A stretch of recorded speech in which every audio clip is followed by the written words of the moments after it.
succeeded in what had at the beginning of his reign seemed impossible. He had further strengthened the position of the throne among the peoples over whom he reigned. There have been abler and more romantic kings of England than King George V, but as can be seen on every page of Mr. Harold Nicholson's brilliant biography, there has never been one with a greater sense of duty. It is arguable that he by no means always took the right course, but he certainly never acted from an unworthy motive.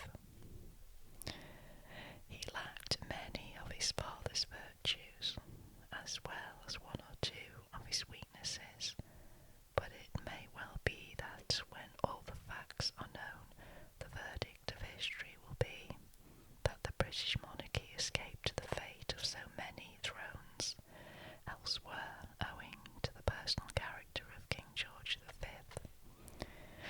Such was the head of the princess's family. For the first 9 years of her life, he was one of the formative influences in it. He set her an example that was never to be lost upon her. Then there were her father and mother, the Duke and Duchess of York, whose preference was all for an unobtrusive and, so far as possible, a country life. Time was to show of what they were capable when they were called to the highest office in the land. But for the present, they were ready to do what was required of them, while leaving the honour and glory, the popularity and the publicity to the Prince of Wales.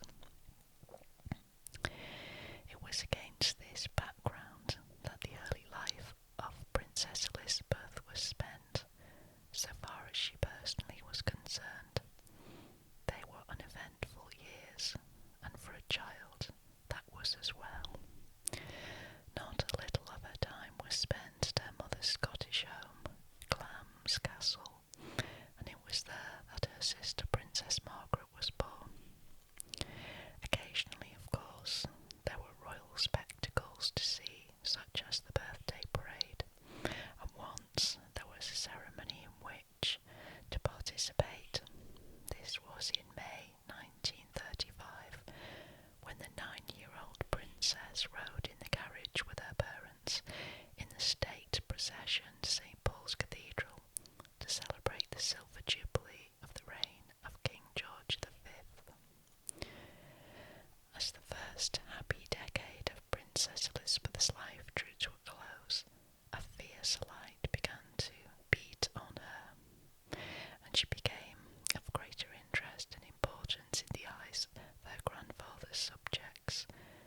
There appeared now to be little likelihood either that the Prince of Wales would marry, or that her parents would have any more children, so that when she drove to St. Paul's there was a widespread feeling among the crowds that they might well be greeting their future queen.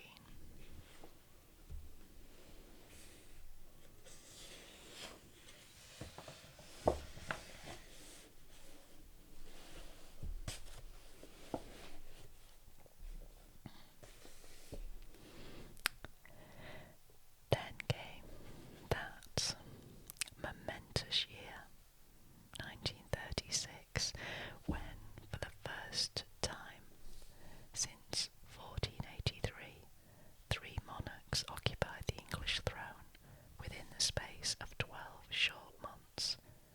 In rapid succession there occurred the death of her grandfather, the short reign of her uncle, with its lengthening shadows towards the close, and finally the accession of her own father, henceforth His Majesty King George VI.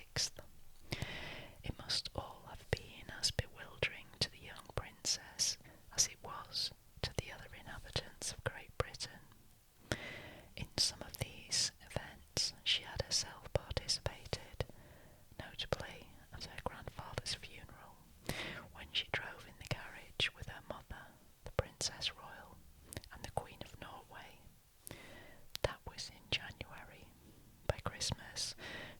was heiress presumptive to the throne. Childhood's days were over. She could never again be like any other girl. The crown had indeed come to her father in circumstances of exceptional difficulty.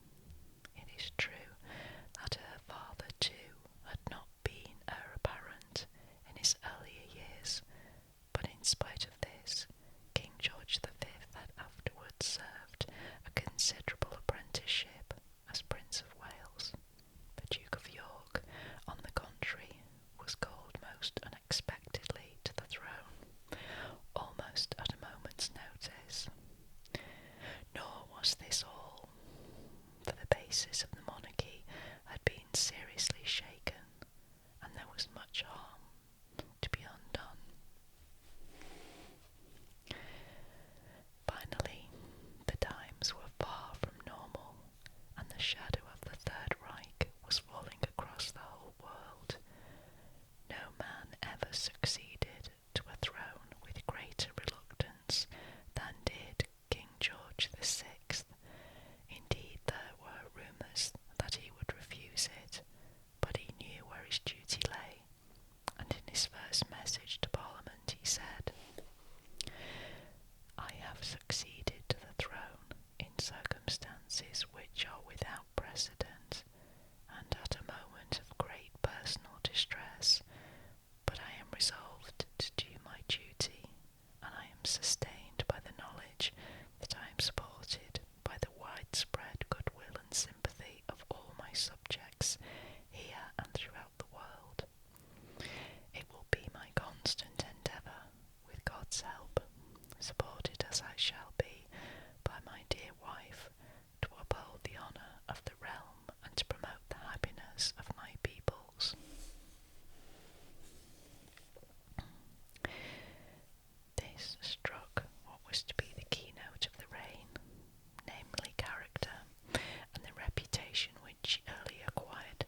For this stood the king in excellent stead in the difficult years of the Second World War and its aftermath. King Edward VIII had uttered a remarkable prophecy when he said in his farewell broadcast that his successor had one matchless blessing, enjoyed by so many of you, and not bestowed on me, a happy home with his wife and children. Such was the atmosphere in which the heiress presumptive was to be brought up. In her changed circumstances, Princess Elizabeth's education now became a matter of the first importance. At one time, there seems to have been an idea of sending her, when she reached the appropriate age, to an ordinary girls' school, and then to one of the women's colleges at Oxford or Cambridge. If this project was ever seriously entertained,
Palace.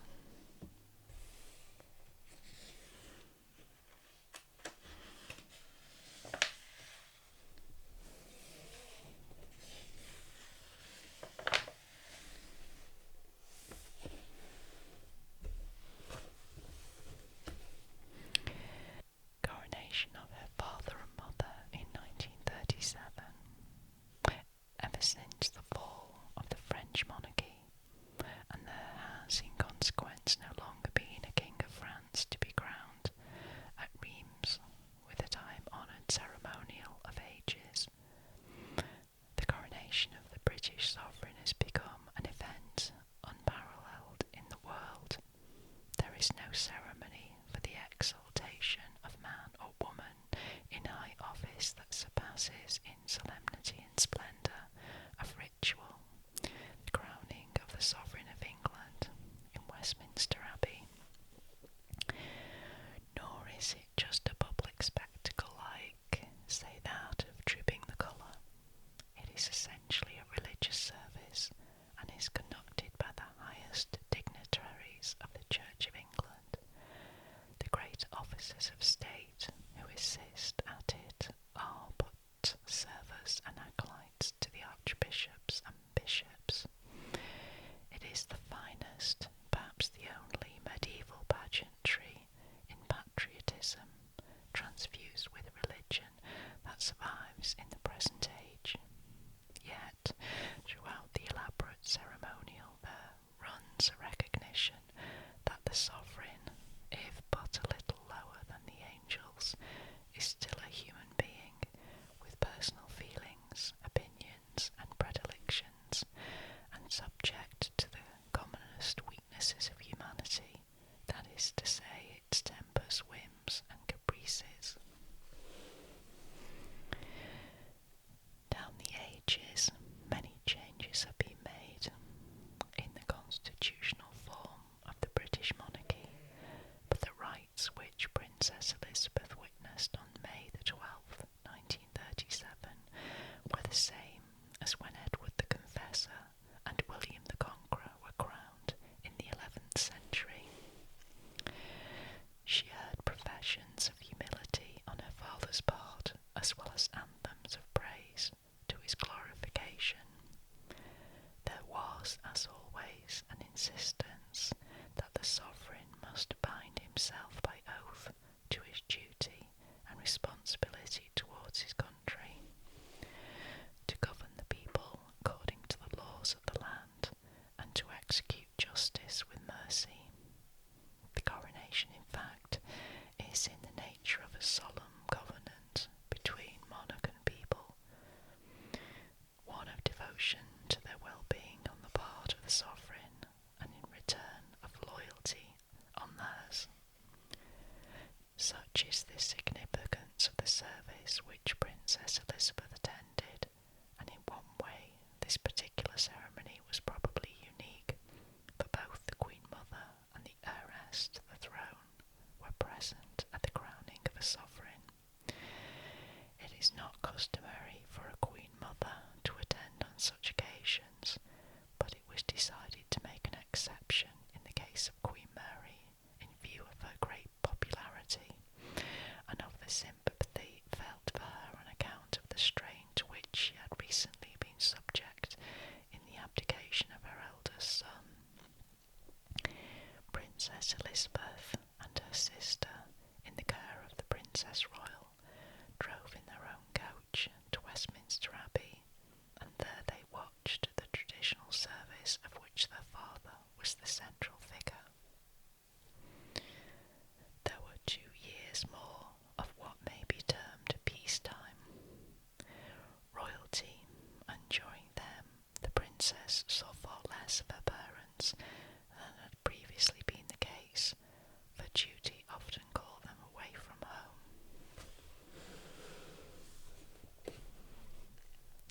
And sometimes even abroad. Then came the Second World War. Not indeed with the unexpectedness of the first, but with consequences that were to be far more catastrophic.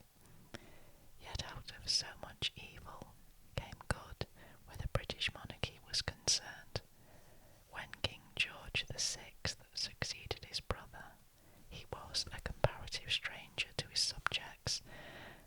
was the war that forged those links between monarch and people, the strength of which was shown when the king died in February 1952. Particularly was this the case when the Luftwaffe bombed Buckingham Palace, and the man in the street realised that the sovereign and he were exposed to the same danger. Nor was this all, for in the turmoil of a total war, when every value was called in question, the great contribution which the throne made to the national life was to provide a symbol of stability and continuity, and just the right impression was made by the spectacle of its occupant, doing his duty quietly and unostentatiously. Even before the war, Princess Elizabeth had had a foretaste of the duties which lay ahead. On her own initiative, she became a girl guide in Buckingham Palace's own company, and she was later to describe the movement as bounded by no narrow prejudice of race, class, or creed, but seeking to join all together in friendship. While at the age of 12, she was assumed a first presidency, namely that of the Children's League of the Princess Elizabeth Hospital in the East End of London. When hostilities began and the threat of her attack became very real, a number of parents sent their children overseas, and in some quarters the King and Queen were urged to send the princesses to Canada. This they flatly refused to do, but they took the same precaution as tens of thousands of other fathers and mothers who lived in the larger centres of population and moved their family into the country, in this case to Windsor. There, the education of Princess Elizabeth was so far as possible continued along the lines which had been laid down when she became heiress presumptive. Yet it was wisely adapted to wartime conditions and to the duties which they entailed. The princess was brought in touch with her future subjects when, with the evacuee children in the district, she participated in village concerts in aid of the various comforts, funds for the forces. In October 1940, when she was 14 and a half, she broadcast in the Children's Hour to the children of the Dominions and Empire. "I can truthfully say to you," she told them, "that we children at home are full of cheerfulness and courage. We are trying to do all we can to help our sailors, soldiers and airmen, and we are trying to bear our share of the danger and sadness of war. When peace comes, remember, it will be for us, the children of today, to make the world of tomorrow a better and happier place." 2 years later, her great-great-uncle, the Duke of Connaught, died, and this resulted in the first official contact.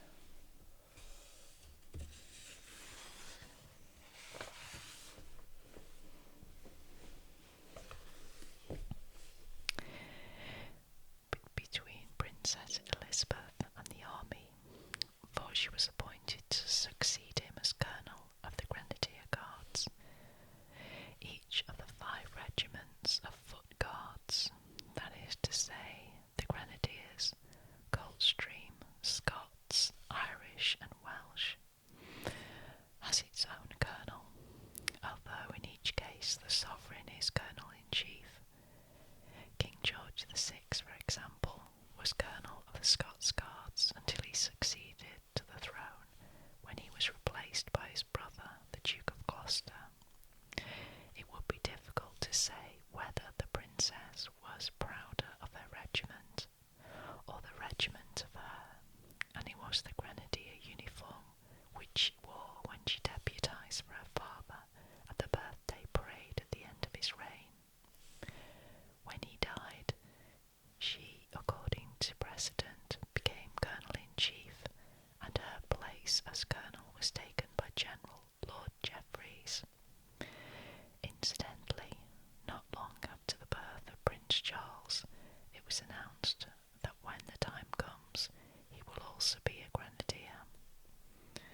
This is but following the old tradition in the royal family, dating back to the days of the Stuarts, that the eldest son of the sovereign should be a soldier, just as the second son usually enters the navy. During these early childhood days, Princess Elizabeth developed that interest in horses which has grown with the passing of the years, until today the Queen bids fair to become as good a judge of horse flesh as anyone in the kingdom. She would seem to have inherited this enthusiasm from that great sportsman, King Edward VII, her great-grandfather, for although both her father and grandfather raced, they probably did so more out of a sense of duty than for any other reason. This interest of hers, it is hardly necessary to say, unites the Queen by a common tie with millions of her subjects, for there is no English sport, with the possible exception of cricket, which cuts across every social and political distinction, as does racing. By now the Princess was approaching her 18th birthday, a very important event in the case of members of the royal family, for it is then that they come of age. Accordingly, an agitation was raised in certain quarters to ask the King to create her Princess of Wales. Actually, there was only one rather dubious precedent for such a step, and that dated from the reign of Henry VIII, who gave this title to his eldest daughter Mary, but subsequently deprived her of it after his divorce.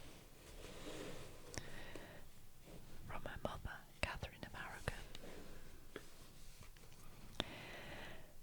Apart from this one instance, the Prince of Wales has always been the heir apparent.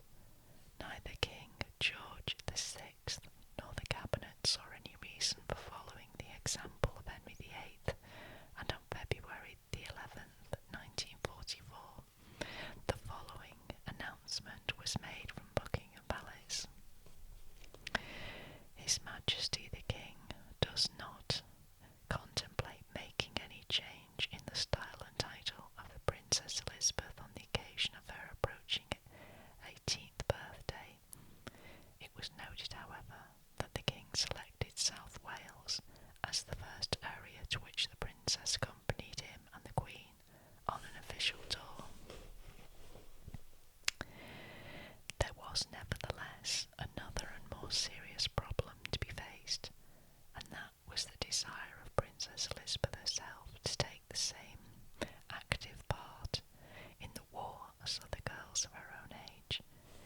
It was very reminiscent of the determination of her uncle, then Prince of Wales, to get to the front in the First World War. "When shall I be sent out?" he wrote to the late Sir George Arthur in November 1914. "It is so terrible for me to sit here and see all my friends being killed or wounded on all sides." Her father, too, had been at the Battle of Jutland, so it was but natural that the Princess would want to play her part. At first, both the King and Mr. Churchill took the view that Princess Elizabeth could best serve the nation by quietly preparing for the day when she would be called upon to preside over its destinies, but she did not agree with them, and in due course she wore down their resistance. So on March the 4th, 1945, it was duly announced: "The King has granted Her Royal Highness the Princess Elizabeth a commission with the honorary rank of second subaltern in the Auxiliary Territorial Service. Her Royal Highness is at present attending a course at a driving training centre in the south of England. In this way, she underwent the same sort of apprenticeship that she would have experienced in the Brigade of Guards had she been a boy. Fortunately for the peace of mind both of the King and the Prime Minister, the war came to an end before the Princess could seriously sent overseas, as in due course she certainly would have done. With the return of peace, though not of normal conditions, the problem arose of her practical training for the task, which now so palpably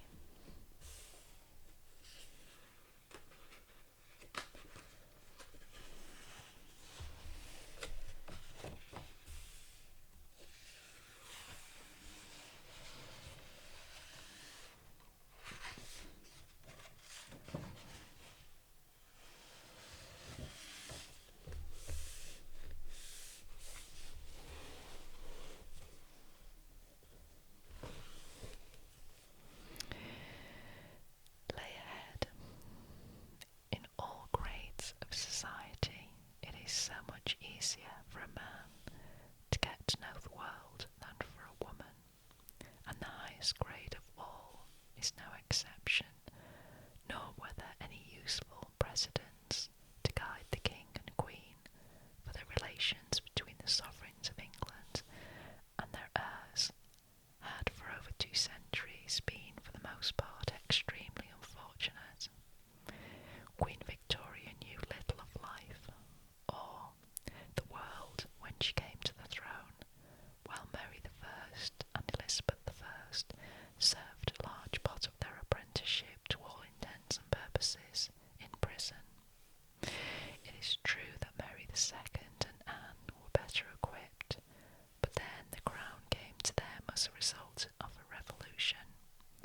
In effect, there was little in the past to serve as a guide to Princess Elizabeth's parents. Then, again, there was the further difficulty that one of the drawbacks of improved methods of communication is the gulf that they create between the rulers and the ruled. Compare, for example, Louis XIV with any modern monarch, unless of course the latter has, like the late King George II of the Hellenes, spent some years in a far from luxurious exile. Le Roi Saleh knew intimately the land over which he reigned. From infancy he had travelled often in the most uncomfortable circumstances over the length and breadth of France, and was thus brought into much closer contact with all classes of the inhabitants than would have been possible after the appearance of the train, the motor car, and the aeroplane. In the days of the Fronde, too, Louis had been driven from place to place as the fortunes of war swung this way or that, and he knew how the ordinary Frenchman lived. He had spent hours talking to the landlord of a wayside inn while a broken axle was receiving attention, and he had sheltered in farmhouses when torrents of rain had rendered impossible further progress along a flooded road. In later years he had travelled in great pomp, it is true, but as a result of the experiences of his youth, very little escaped him. Somehow, in a very different age, King George VI and Queen Elizabeth had to instill that knowledge of the attitude of the ordinary citizen into their daughter, and how well they succeeded all the world now knows. Indeed, it would be no exaggeration to say that no man or woman has come to any throne better equipped for the task than Queen Elizabeth II. What is equally remarkable is that this feat has been accomplished with dignity and without any lowering of the traditional standards associated with the British monarchy. In the circumstances, it is difficult to know which to admire the more.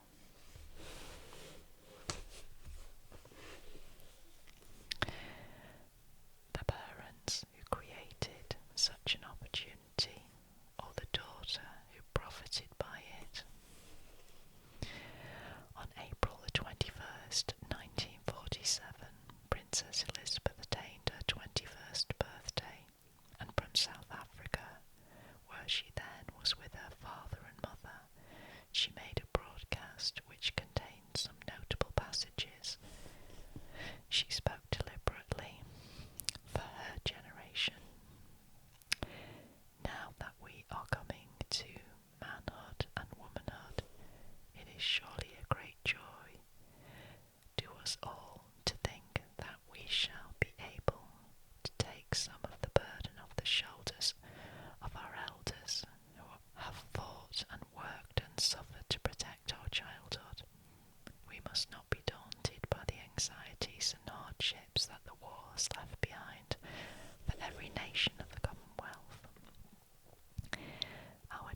may say that the British Empire has saved the world first and has now to save itself after the battle is won. I think that is an even finer thing than was done in the days of Pitt, and it is for us to see that there it is accomplished. To make of this ancient commonwealth, which we all love so dearly, an even grander thing, more free, more prosperous, more happy, and a more powerful influence for good in the world, we must give nothing less than the whole of ourselves. There is a motto which has been borne by many of my ancestors, a noble motto, I serve. Those words were an inspiration to many bygone heirs to the throne when they made their knightly dedication as they came to manhood. I cannot do quite as they did, but I can do what was not possible for any of them. I can make my solemn act of dedication with a whole empire listening. I should like to make that dedication now. It is very simple.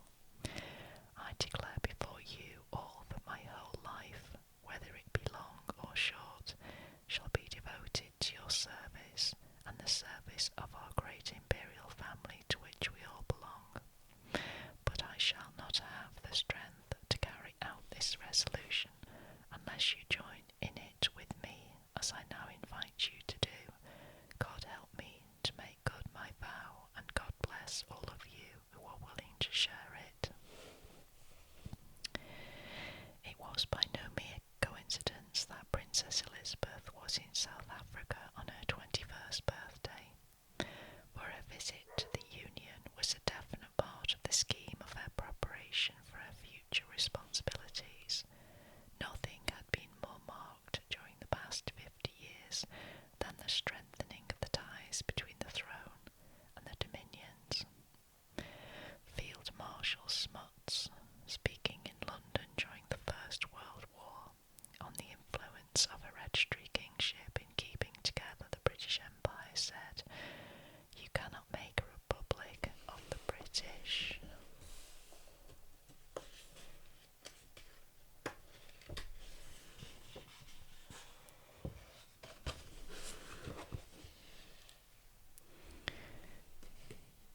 Commonwealth of Nations. For the process of electing a president. For such a vast and complicated organisation would pass the wit of man to devise. He was right, and there can be little doubt that but for the crown the Commonwealth would have fallen to pieces years ago. In the part of last century that caused Mexico and South America to break away from Spain and had a similar